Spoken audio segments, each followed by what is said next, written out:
Hello, everybody. Welcome to another episode of Comix Rant Mini. I'm your host, Arvin Bautista, and welcome to the show. This channel is all about talking about comics and working in the process of making comics and just enjoying the medium. In this episode, we're going to talk about Precious Metal number 1 by Darcy van Poelgeest, drawn by the amazing Ian Bertram, colored by Matt Hollingsworth. And this is the first issue. I actually have a bunch of issues, but we're just going to start with the first one, and I'm going to try to contain it just to this one issue. But the whole series has been absolutely gorgeous. It is Matt Hollingsworth doing the colors over this crazy artwork by Ian Bertram. And I'm just going to flip through this so we can see what's going on in this craziness. Just from this first opening splash is kind of crazy already. And it's this book. It's a prequel to an existing book called Little Bird by the same team. I'm not sure if the design, logo and book design and lettering people are the same ones, but if they are, they're doing a great job. So there's like pages like this, which I'm pretty sure is the book design person, Ben Didier. And the lettering by Hassan Otsmane El-Hadou is good. Good stuff. It all works together is what I'm trying to say here. Like, it all reads and works visually, in good cohesion. It's quite, this episode is not for kids, by the way. It's quite an achievement. Like, you are definitely transported into whatever world is being built here. And Little Bird is the same. It kind of throws you right into it, so it might be jarring. And to be honest, as a Christian, it was actually kind of, it put me off the first time I picked up Little Bird, and I was like, oh man, the bad guys are Christian again. Okay, never mind. And I put it down, but I gave it a chance again because Ian Bertram is really awesome. So I was like, okay, let me just read this and see what it's about. And like it's about this dystopian future. Let's put it this way, right? It's a dystopian future, and there's this crazy government that is being oppressing everybody on. Actually, you know what? I'm not even sure this is Earth, but oppressing everybody on this planet. It could be Earth. It's been a while since I read Little Bird, so I actually have forgotten. This is the prequel to it. It's just super futuristic, and it's run by this militaristic, extremist Christian government, basically. And it's just so far out there that I think for me, it's not the Christianity that I follow, obviously. But it does bring up some cool points in it, and I kind of like it. It's still Christians as bad guys, but it's like this crazy Christian bad guys that I can totally detach myself from it because I don't relate to that. There's some things in here. I'm not sure if it's in this first episode. Okay, so, obviously once... this is a commentary on religion being misappropriated or misinterpreted and just used for very human gain. So, when there's a terrorist bomber with, strapped with bombs doing it in the name of God, you kind of have to question that belief, okay? So, if you're a Christian and you get offended by this book looking at it because there's all this symbolism, trust me, you really shouldn't be unless you have a bomb strapped to yourself blowing up people in the name of God, okay? Anyway, that is actually...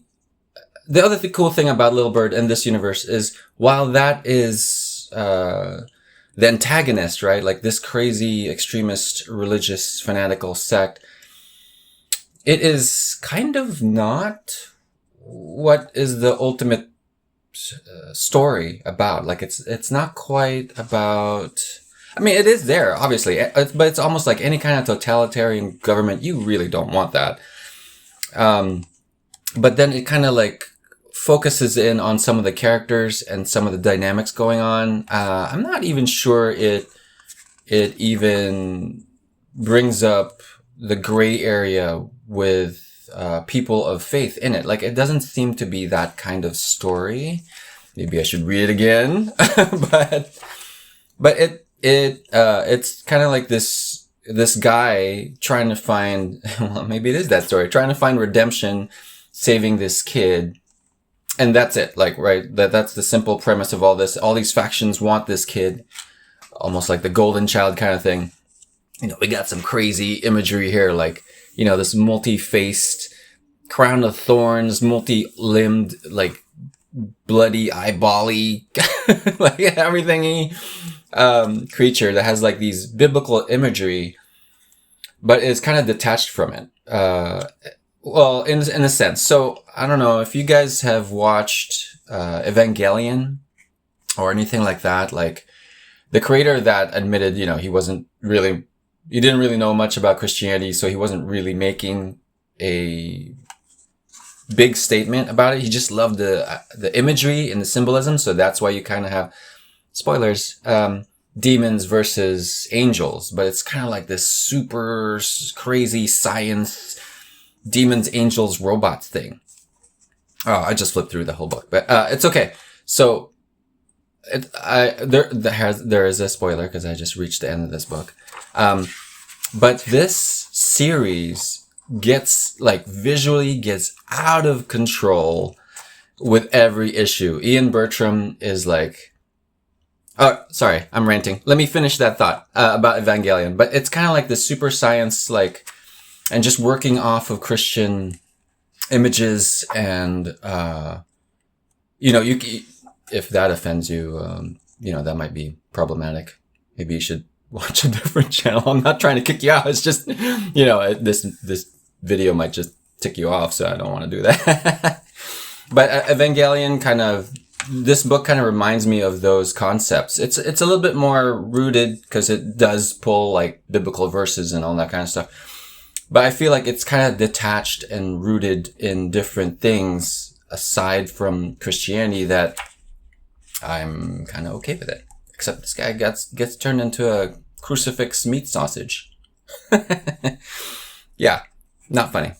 Not for kids. Anyway, so Ian Bertram is the man. I have not been gushing enough about his artwork. I take a look. This stuff is freaking amazing. Absolutely detailed and creative, like crazy designs, right? Like, so they throw you into this world so quick that sometimes you don't even know what you're looking at. Like, this is the first time you see this, and then, you know, it looks like a shape, right? It looks like this thing. You don't know, what is it? Is it a robot? What is it?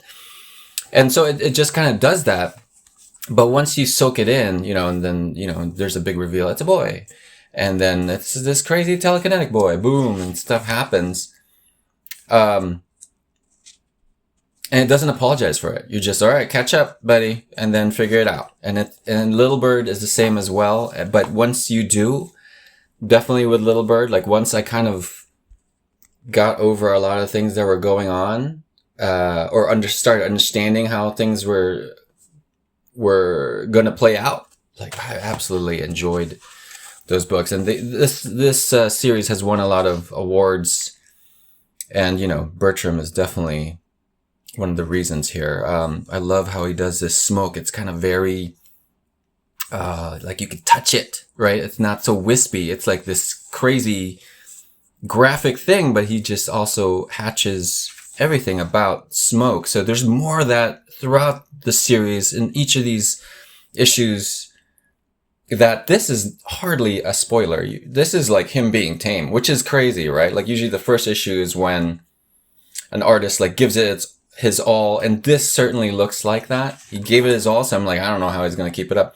But 5 issues in, it gets even better. I don't know if that's even possible from what you guys are seeing here. If you have not seen those issues, he just gets out of control. And I think I keep saying out of control all the time, but it is. It is, guys. This guy's stuff is so good. And apparently he works at twice the size. So instead of like 11 by 17, I think it's like I'm bad at math, but it's like 22 by whatever. Huge, right? Like huge sizes. And I liked hearing him. He was like on this podcast. He was talking about like how it was all about him hustling, basically, right? Like making money. And how will he make money? Making the collectible value of his originals. So he draws them just super big. And then he can charge more, but, it sounds like, oh, he's ripping you off. He's not, because drawing this stuff super big is insane. I don't know how he is busting this stuff out. Here, I just did a close-up on this crazy eyeball algae monster guy, because I kind of wanted to call out this coloring.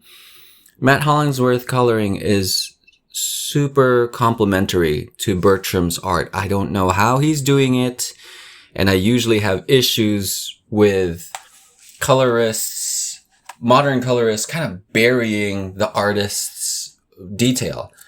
None of that happens here. It all works together. The detail is still preserved, or at least I don't feel like it. The mood is set by the color, but the detail is still always preserved. And I'm just flipping through this and you can see. I'm gonna look at this. Oh my gosh, look at that craziness, guys. What? Out of control. And this is twice the size that regular artists, comic book artists work at. And it's, oops, sorry. Just knocked my camera. And it's, by hand. It's not like in an iPad or anything like that. Because his plan is to sell it.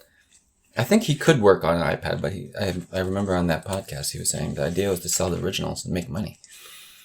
Good for him. He's hustling. I saw his stuff before. Okay, this is what I wanted to call out. So one of these issues, most of the issues, they show you the black and white version of the cover. And, it's great. It's super awesome. Look at this craziness. Try to get a little closer here so you guys can see. But just absolutely fantastic. It's, a lot of his thinking happens on the page as he's drawing. You can tell, right? Like a lot of it, it's not, because that's the only way you could survive drawing something like this. You can't plot every goo ball on there, right? You just kind of got to draw. Okay. Black and white. Awesome. All right. Watch this. This is some crazy stuff. Okay. So here's the cover by Hollingsworth. And I noticed like he actually added this texture onto this blue. I don't know if you can see it right here. And it's kind of like this, it's probably like a digital brush of some sort, but it works. It works. I love contrast, seeing contrast in black and white, but it just works on this, in the same vein.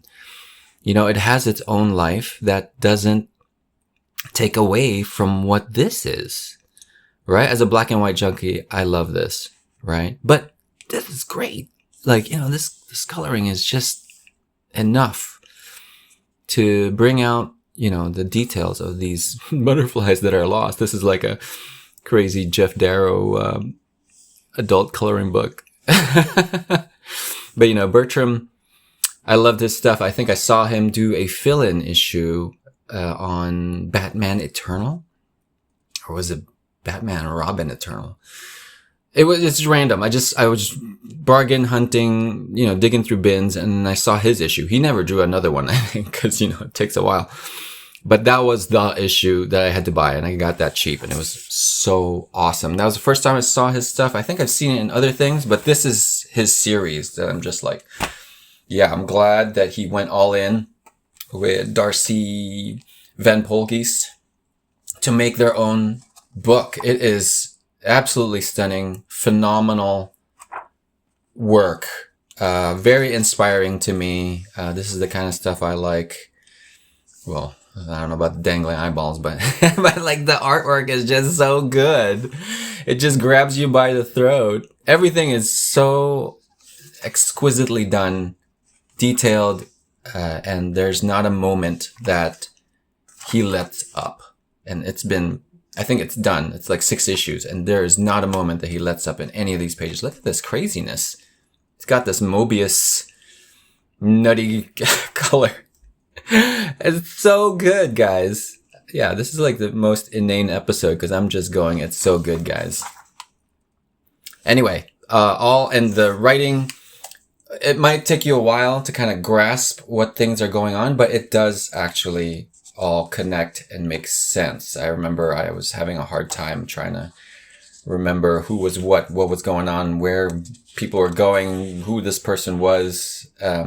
There's also a lot of things that he does sequentially, like storytelling wise. It might not be here so much, but there's a sequence, I think in the second one, where there's like a camera flip, and as the character is going, it's a kind of dreamy sequence as the character is going through this mirror and falls. Or even things like this are cool, right? Like he gets sucked into this thing, and he narrows down the panels. You know, he doesn't just draw pretty pictures. He can definitely tell a story. Just good stuff. A lot of like callbacks, flashbacks to what happened to him before, even stuff like this, I guess. Is inventive, right? Splits up the paneling and lets it in and does full bleed. Oh man. Anyway, I'm not gonna spoil the other issues for you guys. You guys should really check it out. People can probably trade weight on this stuff, but I love when he has double page spreads later that are just look fantastic. And sometimes I love the format of comics because you can really see in between the double page spreads, whereas in trades are kind of like perfect bound and they're stuck. I know that's a nerdy thing to say. Anyway, that's it for this episode of Comix Rant Mini. I hope you enjoyed it. Please check out Precious Metal by Darcy van Poelgeest and Ian Bertram. The man. And have a good day. Happy Friday, everybody.